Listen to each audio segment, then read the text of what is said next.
কয়েকদিন বৃষ্টির জন্য ওয়েদারটা এতটাই ঠান্ডা হয়ে গেছে যে আমাদের এইদিকে যে বারান্দাটা আছে, আগে সেখানে লু বইতো আর এখন সেখানে মিষ্টি ফুরফুরে হাওয়া বইছে।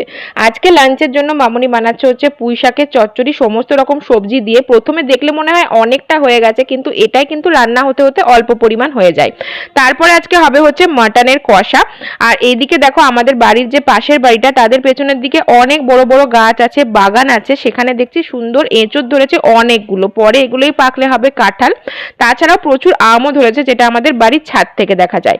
মাটন কষার সাথে সাথে আজকে হচ্ছে আলু উচ্ছে ভাজা আর পুঁই শাকের চচ্চড়ি।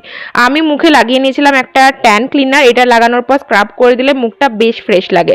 অ্যামাজন থেকে কিছু পার্সেল এসেছিল, নিচে আমরা যাই না, উপর থেকে দড়ি দিয়ে ব্যাগ দিয়ে দিই, তাতেই তারা পার্সেলগুলো দিয়ে দেয়।